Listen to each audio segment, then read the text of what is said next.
Well, hello. Welcome back to Survival Saturday with Johnny Tiger. The date is June 25th, 2022. And yes, you're not seeing me jumping around, kicking, punching today because I think it is time for us to do something a little bit more on the academic side of self-defense. You see, a lot of people tend to think that learning martial arts, learning self-defense, especially nowadays, is just hard work. Okay, you do your workout, you do your push-ups, you do your chin-ups, and then you do your punches and kicks 1,000 times, and then you're set. But one of the biggest components that is missing in a lot of training today is, well, to be quite frankly, the lecture. Don't get me wrong, when I was young, I really dreaded the lecture part of my training.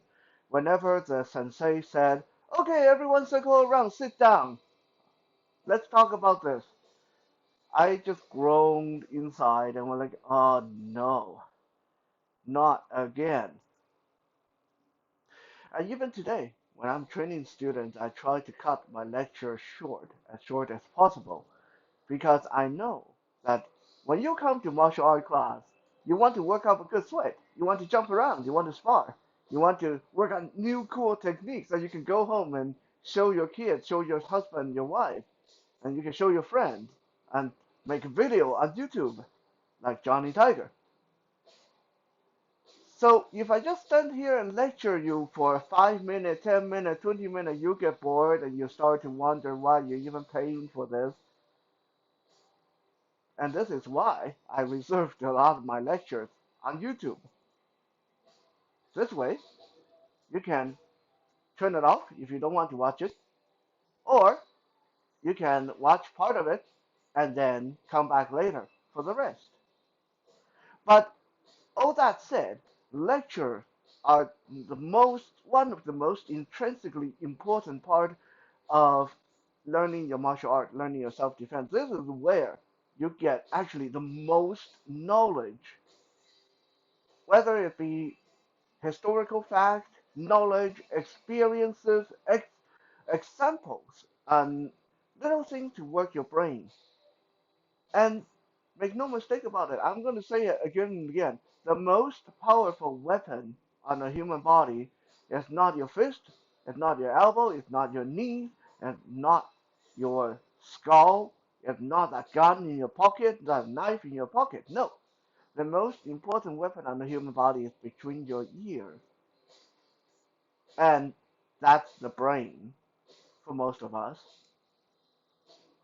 This is what allows us to reach the top of the food chain. This is what allows us to develop nuclear weapons. This is what allows us to make high power rifles and bow and arrows way back when we were at a disadvantage.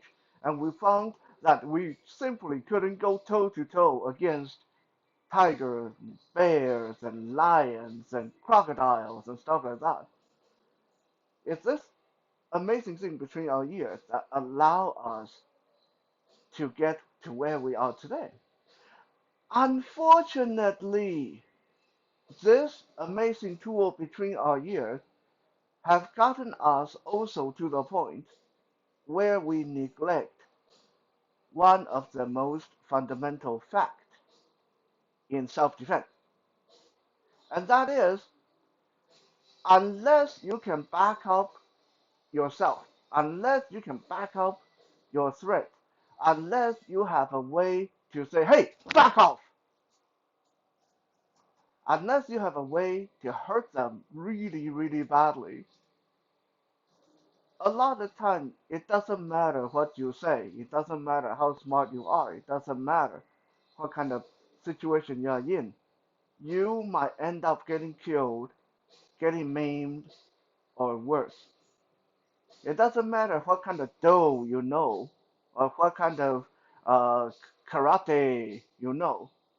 In the end, one simple tool, one simple weapon in your pocket can be better than 1,000 techniques.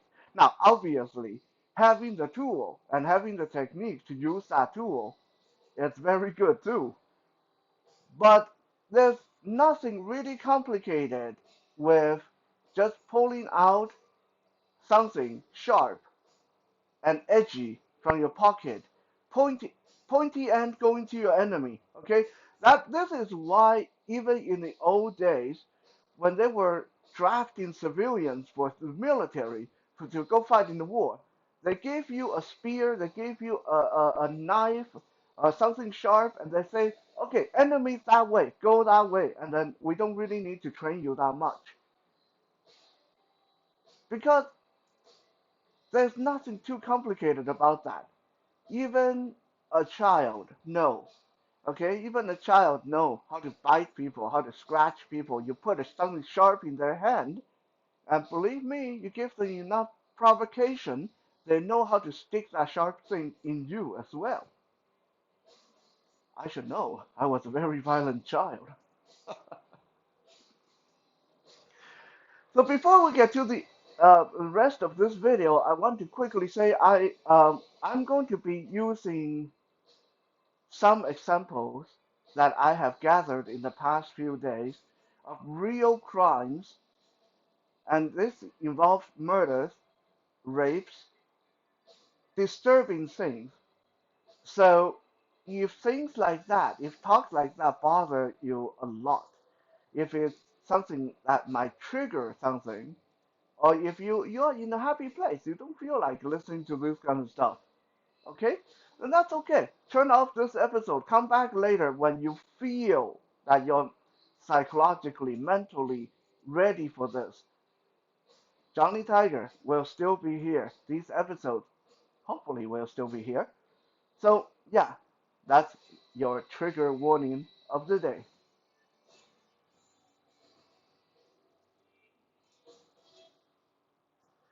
First, I want to not necessarily debunk, but talk a little bit about a few of the common misnomers about self-defense and what you should do. Okay, number one, people who get raped, obviously they did something. They dressed like sluts. Okay, they did something like walking home 2 in the morning, something silly. They walked into a dark alley, or they were drunk and they were alone. Not necessarily true. Rapists quite often are opportunists. Now, some rapes are planned out. Some of them, like let's say they see this beautiful person that they're interested in, they'll stalk the person for a while. But now these are a little bit more different. But a lot of rapists are opportunists, which means it doesn't really matter what you look like, what you're wearing, stuff like that. If they were given the opportunity, they will take it. Okay, so don't get it into your head that, oh, I don't look very good, no one's ever going to rape me, or I am just going to dress sensibly and nothing's going to happen to me. I'm just going to not go out at night. Nothing. Things happen in the daytime too. Okay, don't let your guard down even during the day. That's a very dangerous assumption. In fact, the three uh, big crimes I'm going to use in the today's example to illustrate these all these crimes were committed during the daytime. Second, if you're afraid of getting robbed, then don't carry a lot of money on you. Very, very big mistake to make. Okay, because when someone is robbing you, they don't know how much you're carrying or not carrying. Just because you don't have money in your wallet, they don't know that. Okay, they don't know that until they stick that knife in your face. In fact, back in the 50s and 60s, there were a lot of robberies going on in the Hong Kong, Macau areas.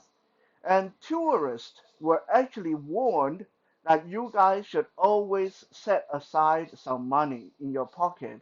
But if suddenly someone stick a knife in your face, you give them enough money and they'll leave you alone, they'll go away. because these muggers, these robbers, they were actually hurting people when people didn't have any money. It's like I went through the risk and trouble of grabbing you, taking you into a dark alley, and then waving a knife in your face. All this energy, all this time, and then you only have $5. Well, then I might as well get some fun for my trouble.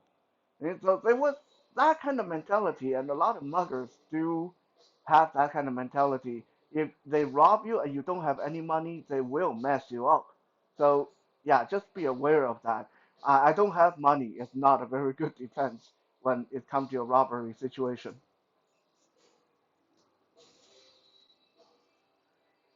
Number three, the shoulder purse versus cross the shoulder purse versus backpack purse debate. Uh, some people believe that I'm going to wear my purse across the body so people won't grab it so easily. I'm going to wear my purse like a backpack, the people won't grab it so easily. The problem is, you actually would be better off if they grab it easily. There were two separate cases. Well, there were many, many cases of this kind of stuff happening, but I'm going to use two separate cases. Both happened in the last 20 years in Taiwan. One was a woman was at the marketplace during the daytime. She had her purse cross-shouldered, so when the purse snatcher roared by on their motorbike, usually in Taiwan, this is how purse snatching happens. It's two riders on a motorbike. The person in the front pilots the bike. The person in the back grabs the purse. The woman, because she had the purse cross her shoulder, and the purse snatcher grabbed her purse, and the purse didn't come free. What happened then was the woman getting dragged to death behind the motorbike. And a second similar but even worse thing that happened again, broad daylight. This woman had pretty good reaction. Maybe she was some kind of martial art enthusiast. So anyway, when the biker drove by and the person in the back grabbed her purse, she looped her arms through the purse and started pulling back. Started to pull the uh, person off the bike, and they had this little tug of war going, and then the person on the bike whipped out a machete and cut off her arm, and she bled to death. So yeah, you probably don't want that to be very secure. If they want to grab your purse, they most likely will grab it, no matter if they hurt you or not. So it might be actually better to just let them have it. In fact, I always say to my female students, if you really have that kind of fear, if you are already thinking about purse snatchers, then either don't wear a purse at all, just wear a fanny pack underneath, or if you want a fashion statement, wear a decoy purse. Okay, the purse that's easy to grab. Just stuff it with toilet paper or something, and then put your IDs and money in other places, like in a belly pack or fanny pack or something like that, under your clothes. But that's much better than if they grab your purse, let them have it. Okay, so this is another misnomer. It's like which way to carry your purse is better. Yeah, you don't want that thing to be super secure.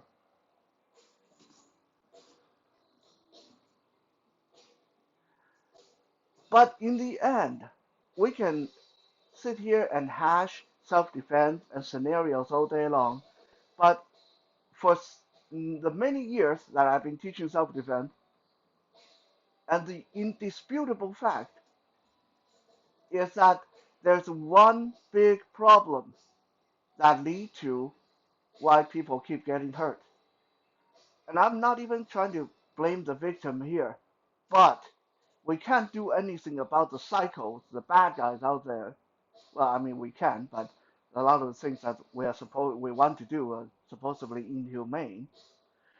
But there is one thing that we can do ourselves that can drastically cut down on the rate of us getting hurt. Not necessarily us getting robbed, but us getting hurt. And this going to my next point, compliance. Another big misnomer in self-defense is if you comply, everything will be okay. Um, I actually have friends that mentioned that before. I have friends that say, "Oh, I don't need to learn self-defense because if they want to rob me, I just comply, just give them everything. That's it." That's not always going to be the end of it. Have you thought about what if they want your wife? What if they want your daughter? Have you thought about what if they just had a bad day and they want to beat the heck out of you just for the hell of it? There are a lot of circumstances that can contribute to a robbery or a mugging or a rape gone bad. A big thing is, and this one is a scary one, you don't know what this person have done already. Okay? Now, if this is just like a regular guy who couldn't control himself and he wanted to grab and like rob you because he has a need for drug or whatever, then yeah, no, he take your money. He'll go away, get his drug. He's happy. But what if this is a person on a run from the law? He's already wanted by the police. He's had killed multiple people. He's wanted for murder. Do you think he's going to think twice before killing you? Probably not, because to him that doesn't make any difference. And the scary part is we don't know. We don't know this person in front of us holding a knife or a gun or a baseball bat threatening us is just a casual guy or is he a serious wanted mass murderer? We don't know. Okay? So this is why while compliance is good, you also need a way to tell him, hey, you got your money. No, beat it. Otherwise, we are going to have issue and you won't like the result. Okay, so you need a way to back up your side of the, well, sorry to say it, bargain, even though it's not really good, not a really good bargain.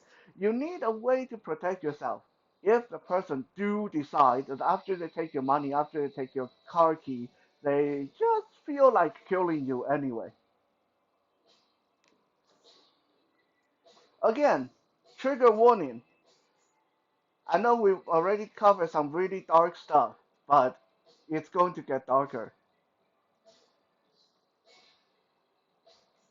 A couple of days ago, a friend of mine sent me a really cool YouTube channel, and this channel has a lot of real cases, crime coverage of things that just so out there, so over the top that happened in China and other part of the world in the last 20 years.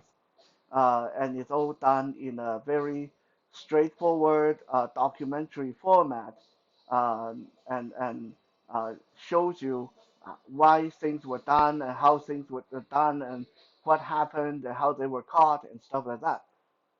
And that basically, after watching a few of those, is really what gave me the inspiration to have this talk today. Because the three cases that really stuck in my head all evolved around one central problem. The victims didn't carry a tool, aka a self defense weapon, while they could have.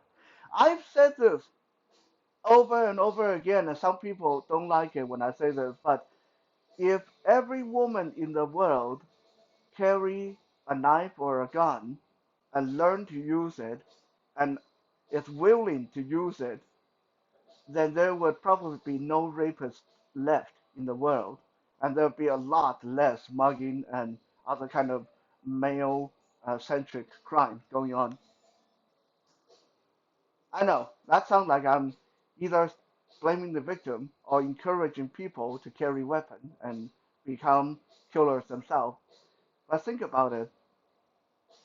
If a rapist, when he goes up against any potential target, think that he can lose his life over this or get messed up really, really bad, I am pretty sure that would just be the end of that. That would just cool the sex drive or cool whatever twisted urge they have at that particular moment. At the very least, they would have to work a lot harder to do what they do.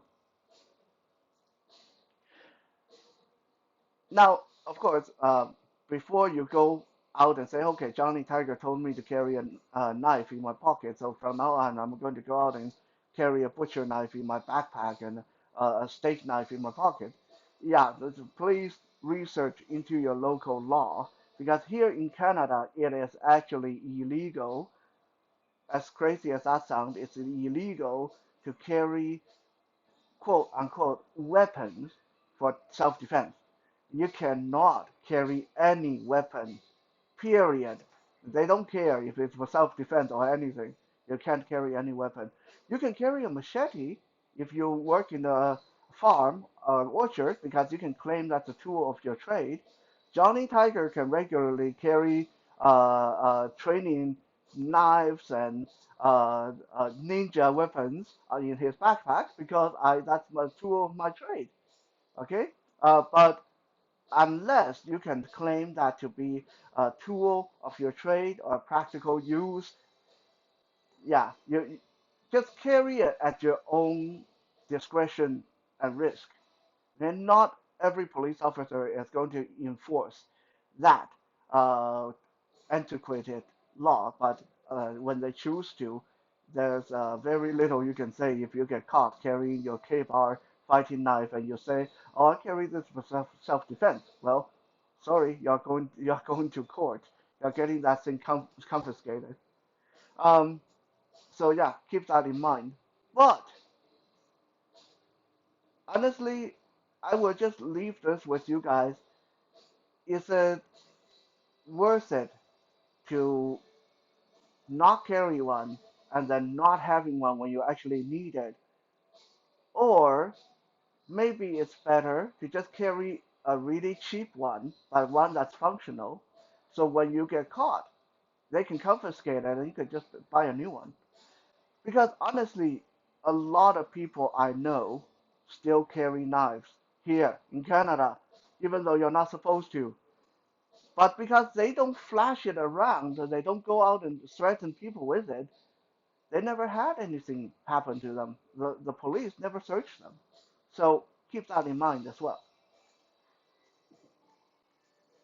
So these three cases are really stuck in my head. One, case number one, in 1998, two women were found brutally killed in a park, in one of the national parks in China.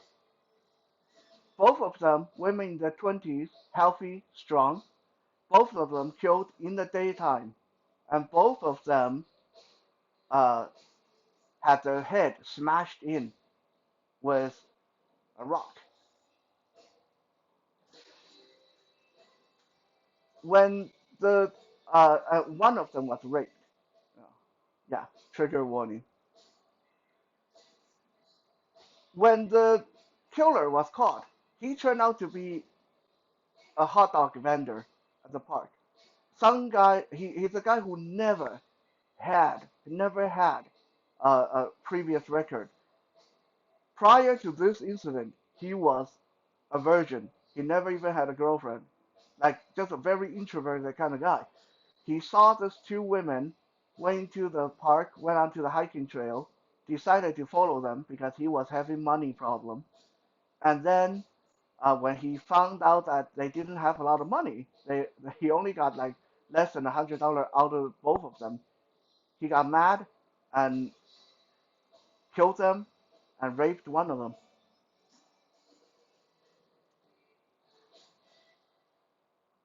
What's really chilling in this particular case was the sequence of events. This guy, the hot dog vendor, followed these two women until they got to a quiet part of the trail, and then he attacked them. He attacked the taller, the stronger looking woman first, hit her over the head with a rock, grievously injured her, and then she actually managed to run away from him. Rather than going after her right away, he knew that with her head injury, she couldn't get far. So he turned around, knocked her smaller friend silly, tied her up, and then went after the bigger lady, and then killed her, and then came back and raped the smaller woman, and then killed her after that.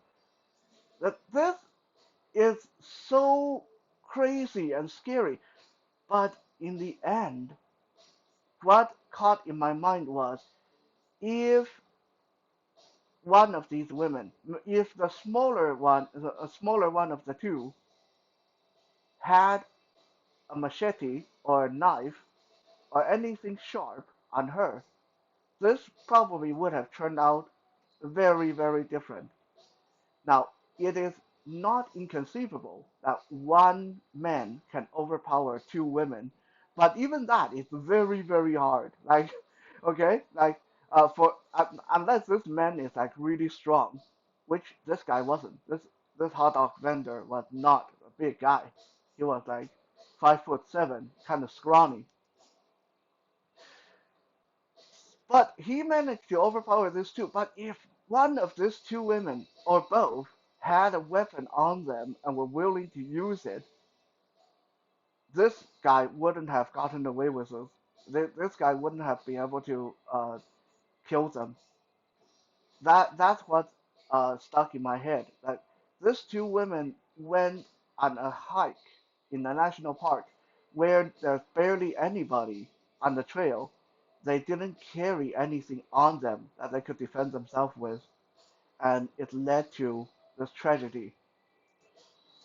Case number two, very similar but even worse. This time, four women went on a hiking trip together. They went on the trail together, four of them.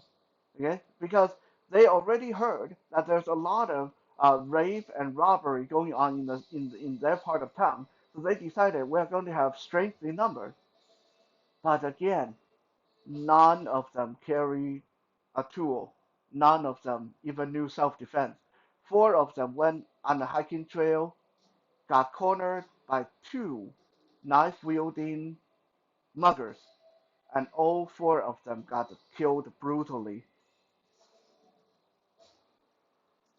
Again, we must think like, okay, it's not inconceivable for two guys with knives to overpower, intimidate, and kill four women, four defenseless women. But if one or two or all of these women had something sharp on them, had some knowledge of self-defense, this might have really turned out differently. In fact, in fact, why I'm so sure of this is because when these two muggers were finally arrested and the police looked into their other crimes they committed, there was one instance where they broke into a residence and the only people home were two children and two elderly farmers. And these two muggers went in there with their knives and they thought this was going to be an easy picking. Well, they didn't expect the children, 8, 10 years old, the two elderly farmers, both past their 70s, went and grabbed whatever implement they had from the kitchen, meat cleavers and butcher knives, and they rushed those two muggers, and the two muggers ended up running away. No one got hurt. They just turned and ran because these people actually were willing to defend themselves, and they had something really sharp in their hand. So these two instances already showed us that it's so important to carry something on you that you can trust your life to. that if push come to shove, you can leave your mark on the person. And I don't mean just a pepper spray, and I don't mean just a noisemaker, even though those are good, but those are useless if there's no one nearby to help you. If you're caught out on a hiking trail, if you're caught in the back alley, okay, those are not good enough. You need something that can actually draw blood. The third case, this one was a lot worse because this actually happened around the Shaolin Temple in southern China. This happened back in 2007. Real case. Go look it up. A guy who disguised himself as a Shaolin monk raped and killed over 17 women. It took the police 5 years to finally catch the guy. And in the end, what got him captured was one of the women, a woman in her 40s who actually worked in that area, got really smart. But when he assaulted her, rather than fighting him and risking him killing her, she complied and she said to him, "Hey, I'm in my 40s. My husband, honestly, my husband really sucks in bed. So I kind of enjoy this too. So there's no need for you to kill me. Okay? I'm definitely not going to tell anybody about you because that's going to affect my family, going to mess up my marriage, mess up my work. So I definitely will keep this quiet if you keep it quiet, and just have fun. Yeah, I enjoy this too. And then the woman went and turned him in afterward, gave a full description of the guy and stuff like that, and that's how they were finally able to catch the guy. But yeah, like this, and again in this incident, I was thinking, oh, if this very smart woman had a knife on her and she's already smart enough to outmaneuver the guy, outthink the guy. If she had a knife on her and some training, this guy wouldn't have made it out of that encounter alive. So, in the end, to round up this very long, to some people, very disturbing little lecture, is that you need to know your law, you need to know your rights, but in the end, when the bad guy is right there in your face or on top of you with their hand around your neck, you need to know your tool. You need to know something that they don't, which is you have something sharp in your pocket. You are going to pull this out and stick it in their belly, in their throat, in their eyes. Whatever. You need to have that. No amount of self defense or martial art training is going to top having a force equalizer, a sharp edge in your hand when push comes to shove. Thank you for checking out today's Survival Saturday. And again, let me stress, I'm not encouraging you guys to start carrying weapons and use it on people. I'm just saying that sometimes having one on you will be a lot better than not having one at all, especially when the unthinkable happens.